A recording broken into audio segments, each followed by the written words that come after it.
Muntik nang mabulunan si mama. Ito yung honey mustard salad. And ito naman yung with chicken steak toppings. Tara, samahan niyo akong gumawa. Una, kailangan natin ng honey. Sunod naman natin ang vinegar. And then, mustard.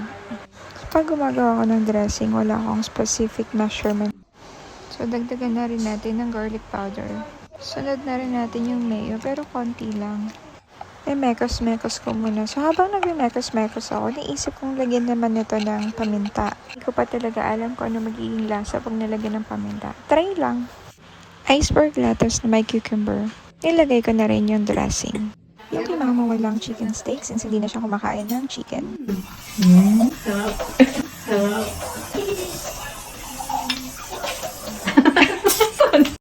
Dahil nakasweldo na nga si Mr. may pa-chicken, steak, toppings naman kami. At dahil busy yung Mr. ko, unahin ko nang kainin yung toppings. O siya, sige, babay na. Uubusin ko pa to. See you next time!